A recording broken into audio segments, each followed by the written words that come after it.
Hello team and welcome to another ATP Geopolitics video with myself, Jonathan MS Pierce. Ukraine War News Update, second part there for the 23rd of December 2023. Apologies, it's a little bit later than it normally would be. Just to add on to my previous video on losses and hits and strikes and whatnot, there is a big strike at the moment, I think, that has happened in Ilovaisk, which is just to the east of Donetsk, famous for a bit of a massacre in the 2014 iteration of this war. There is a rail hub there that is routinely hit by the Ukrainians, and there have been long lines of fuel carriers on the railway tracks that have been sort of blown up and on fire, and I guess that might have happened again. Strike somewhere in the direction of the railway reported in Ilovaisk. Lots of videos coming out of big black smoke, so you'd assume that that indeed the railway has been hit and fuel has been hit at the railway again. Anyway, I just thought I'd add that on to what I said.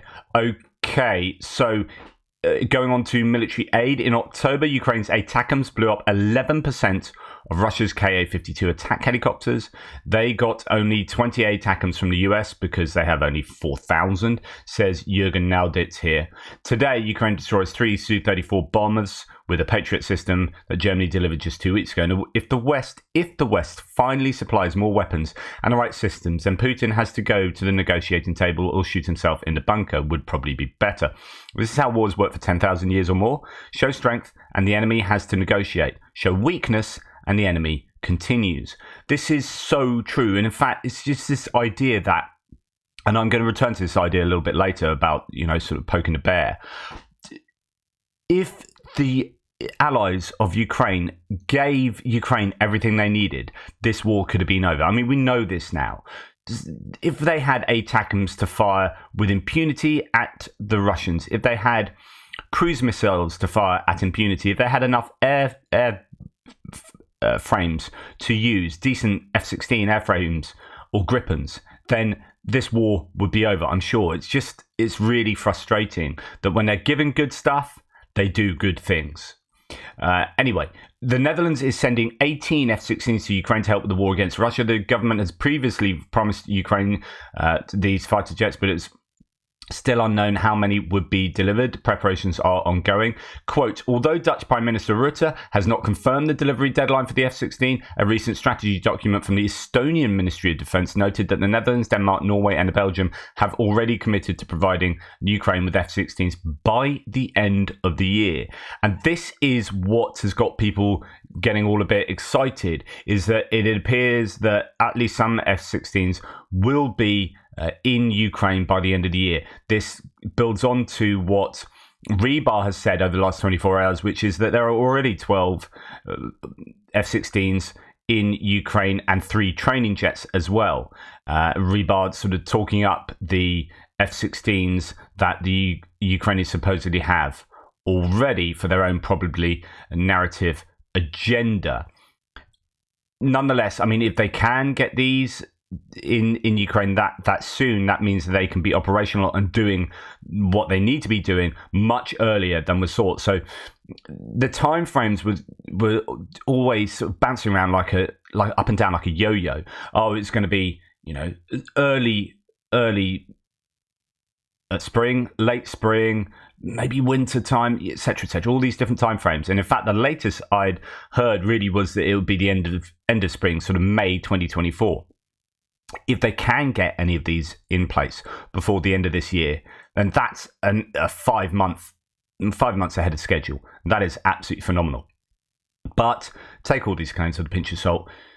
We need proper confirmation. But the most important thing is that if these airframes are in Ukraine, they need to be protected.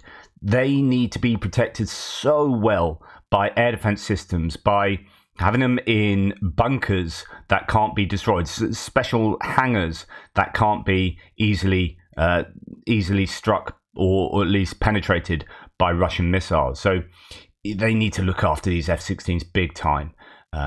Okay, this is another little bit of analysis on the back of that too. The back of 3 Su-34s being taken out yesterday.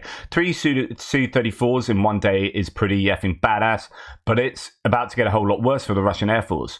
Meet the AIM-120D AMRAAM. So this is your kind of medium range. This is your air-to-air missile. This means. So this spicy air-to-air missile has a range of 160 kilometers. So actually, it's a long range. When launched, well, I don't know what the cutoff is for medium to long. Anyway, when launched from a plane such as an F-16, this means depending on the radar setup the F-16s come with, Russian planes will soon be getting shot out of the sky by planes they never even saw. But beyond the visual horizon, that's where dogfighting doesn't happen like it does in Top Gun, not really. So there'll be. You fire at planes that you can't even see, and computer stuff takes over, etc., etc. This is someone being very positive about the situation. This means, depending on the radar setup, that they'll be able to shoot Russian planes out of the sky that they can't even see. Will the Russian Air Force still be willing to fly across the south of Ukraine to bomb the front when it will rapidly become a suicide mission? Probably not. It's my guess, probably not. If the Patriots don't get you, the AMRAAM probably will. 18 F-16s about to be delivered to Ukraine. That sounds like Merry Bloomin' Christmas to me, he says. I mean, that's a very sort of boyish, positive outlook, but you put together decent air defense systems with quality radar. Hopefully they can get F-16s with decent radars on, linked to, Link 16 that allows them to link up to all the existing networks and decent air-to-air missiles. Things could be looking more positive for the Ukrainians. Okay, Australia has announced that it will be donating a Boeing E-7A wedge-tail long-range radar surveillance aircraft to help Ukraine. Fantastic news there. Again, it feeds into the kind of radar network and the Link 16, putting it all together for the benefit of the Ukrainians. Now, Germany has updated their aid supply to Ukraine. So this was updated, I think, yesterday on the government website. Leopard 2A6 ammo, 3 more Gepards and ammo. So those are the air defense systems with those big auto cannons firing a lot of lead into the air to take out things particularly like Shaheeds. I think they've got a 25-kilometer radar range and a 5-kilometer range on their auto cannons. 2,500 155 mil rounds, 2 Vicent 1 mine clearing tanks, 10 Vector drones, 2 vehicles, don't know what they are, 2 AMPs, 8 Zetros trucks. I've showed you those Zetros. They're kind of cargo trucks. 6 trucks and semi-trailers.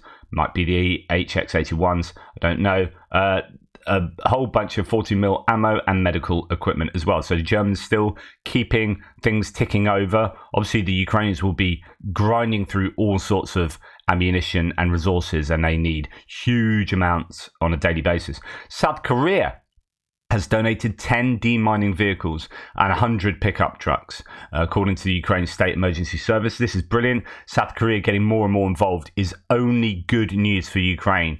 The South Koreans can see what the North Koreans are doing, and they need to have an answer to that.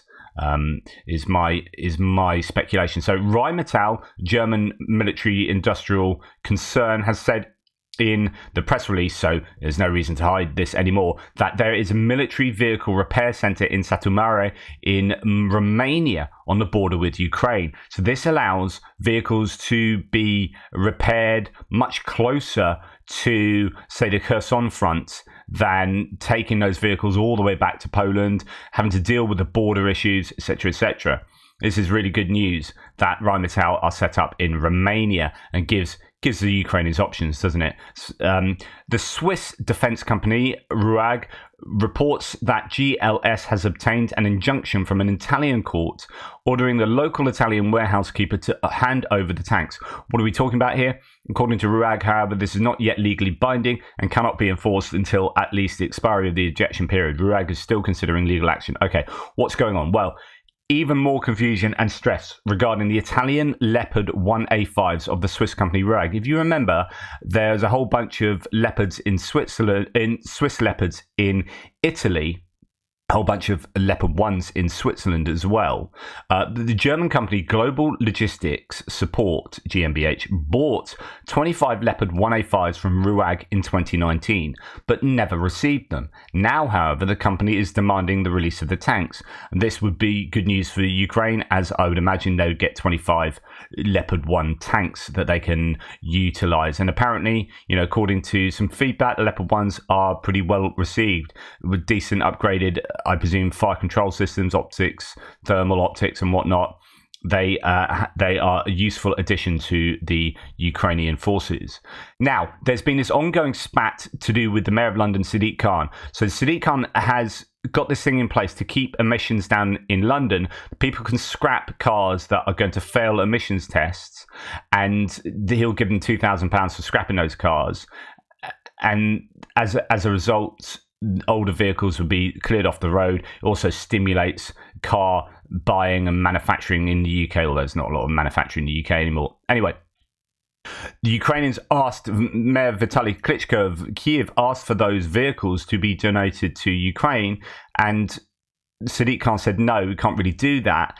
And that was really controversial. Loads of people went up in arms. I mean, technically, he's right, in the sense that if we're trying to get these vehicles off the road for environmental reasons, then getting them off the road in London and then putting them on the road somewhere else invalidates the whole point of what you're doing, right? So I do understand that.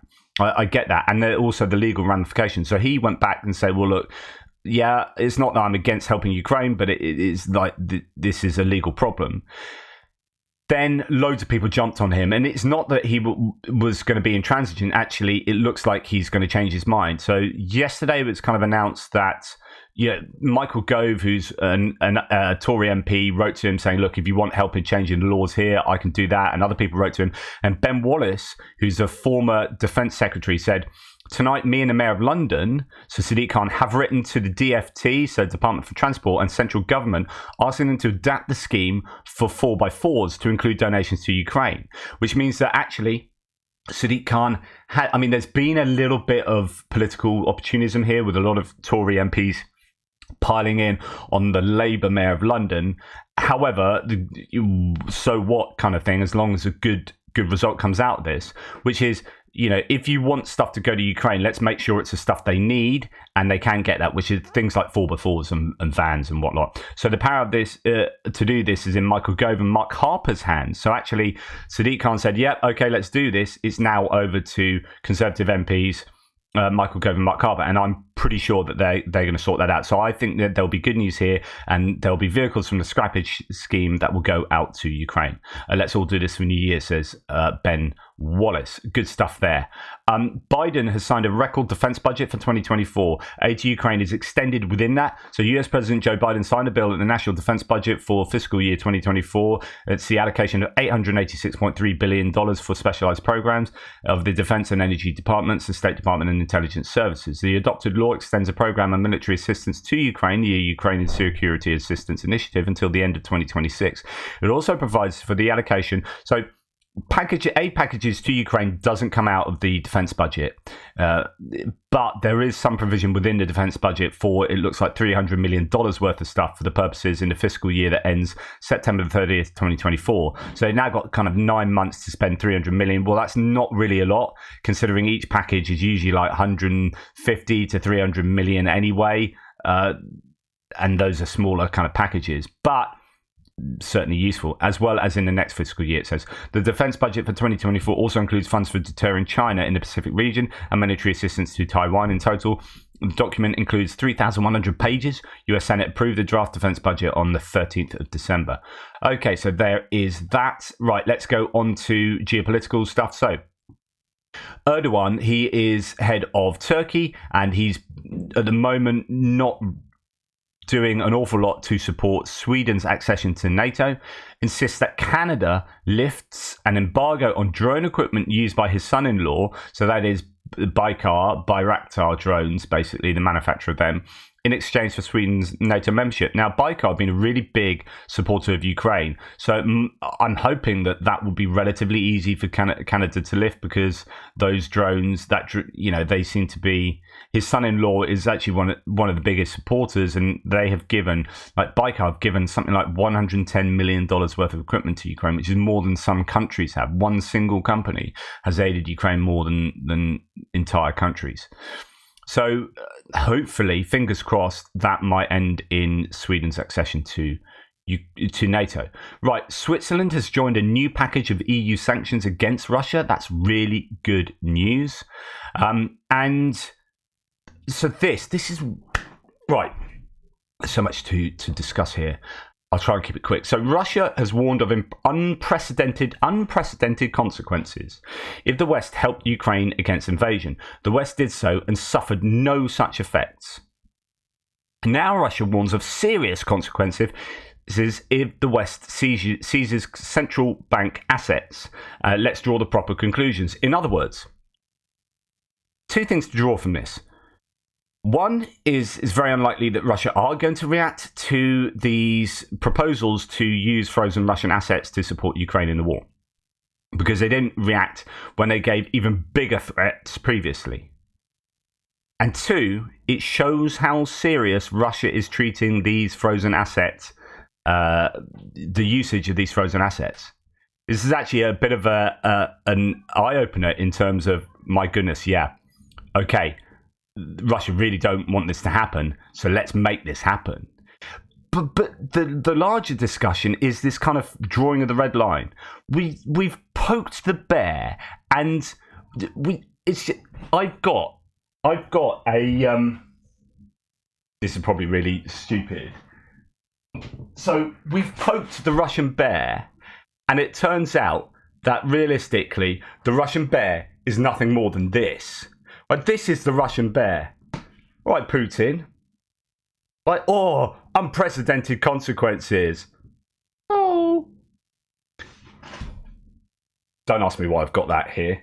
My partner won, well, I'll tell you anyway, my partner won the local shop's raffle, and we got some big pink Care Bear. Awesome.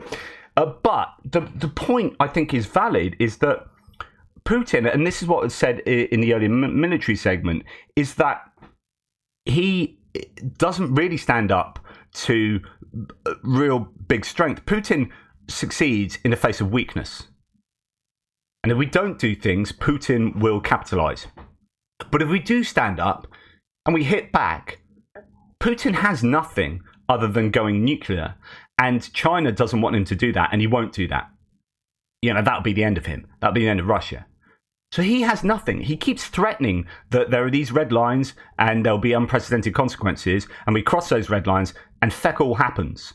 So we need to be stronger in our convictions now to do these things in light of these threats. They're empty threats. And indeed, also, we must do something with these frozen assets because Russia is really worried about that. So let's do it. Right. I'm going to give Emmanuel Macron some props here. So a lot of people might think, really? I mean, Emmanuel Macron, France haven't done like crazy amounts, but actually I think they've done more under the radar than people give credit for. I'm pretty sure they could do more, a lot more. And they have, as I keep saying, probably the second biggest arms export industry in the world. But what I've noticed recently is Emmanuel Macron is talking about Ukraine a heck of a lot in public. Rishi Sunak doesn't mention Ukraine nearly as much. He just leaves it all to David Cameron. He's like too afraid to get involved. And that really annoys me because our public needs to be told by our Prime Minister that Ukraine is bloody important. Emmanuel Macron is doing this a lot. Here he says, I'm thinking about Ukraine, of course, and you can watch this. It's yet another big sort of press conference he's at. I'm thinking about Ukraine, of course. Today, in that country attacked by Russia since the beginning of the year 2022, in the frosty winter, the Russian aggression continues. You know what the balance of power is. You measure what we can't allow, and you measure why we can't let Russia win.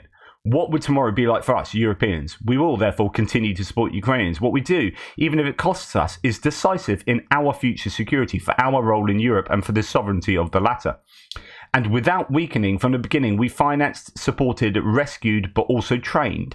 And at the same time, it is France's honour to have been one of the first armies to deploy on the NATO Eastern Front, and simply a few days after the beginning of operations to protect the eastern flank in Romania. So, say what you like about what France has actually done, and it's a little bit of an unknown, and I'm fairly sure they could do a lot more. I like the fact that Emmanuel Macron is keeping this in the public eye, and he's talking, like so many times over the last few weeks, he has been talking Ukraine up, talking about Ukraine in these press conferences, and continuing to stress the importance of supporting Ukraine. So for that, I give him some due props. And I would like to see more international leaders talk about it as frequently as he does. Now, talking about like potential leaders, although I don't think, well, I don't want to get into the whole Trump thing, but just from an objective point of view, he is becoming more and more mired in legal issues, and things are looking challenging for him. So although he's a shoo-in for being the Republican candidate or nominee candidate for the presidential election to face off against Biden, who knows? Nikki Haley is positioning herself strongly on Ukraine. And from my own personal political point of view, I'd far rather she were on the ballot than Trump. Quote, Russia said once they take Ukraine, Poland and the Baltics are next. Those are NATO countries. If that happens, America is at war. We need to give them the equipment and ammunition to win. This is so, obviously true. You don't want American boots on the ground. So we need to support them now and not later, when Ukraine has fallen and the Russians are knocking on Poland's door. Now, I'm not sure, actually, realistically, Russia would be able to do that, at least not for a long time. But there's no time frame on this. Within 10 to 15 years, Russia might have bounced back and they'll be going again. You look at the rhetoric now, and it's all about resurrecting the USSR, disavowing the dissolution of the USSR and taking back those independent nations back under the wings of the Soviet Empire. So this is the kind of rhetoric that America needs more of. Right. The Russian General Consulate in Leipzig in Germany has permanently closed. It reminds me of the story when Putin left Germany. It was in Dresden, not far away from Leipzig. All that he had, and I kid you not, was one washing machine. Hey, Russians and their washing machines, right? So the Russian flag is being taken down from the flagpole outside the consulate in Leipzig.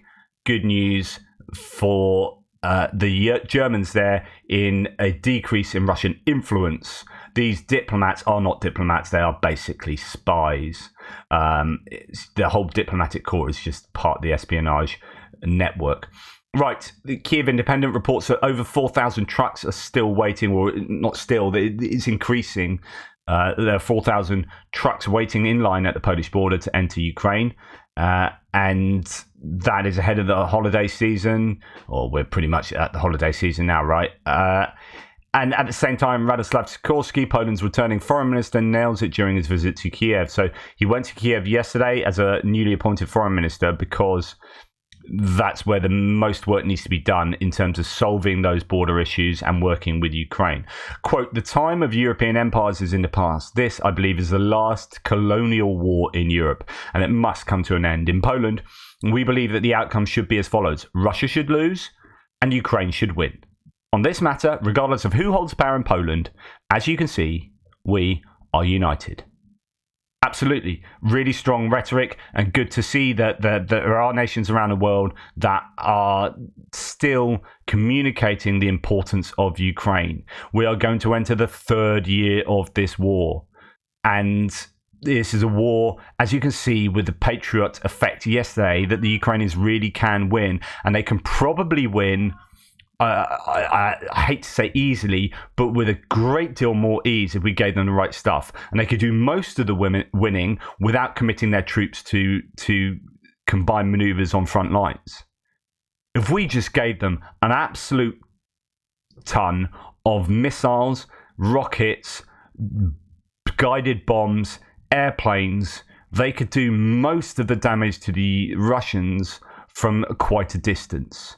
We need to give them more ATACMs than you can poke a hairy stick at. Just get it done. It gets to the point where you're like, come on, we all know what needs to happen. Just bloody do it. Just do it, guys. I'm not ranting. I'm just passionate today or something. Anyway, thanks so much for watching. I'm hopefully going to do a live mapping update later with James again. And I'm going to see if I can get another chap from the Slovenian Armed Forces who said he'd pop on, but he hasn't replied to me yet. We'll see if I can make that work. I've got a few things to do today. It's going to be a bit of a tight squeeze because I've got to also do the mapping update, which takes quite a long time. But we'll see how it goes. Anyway, thanks for watching. Take care. Speak soon. Toodle pips.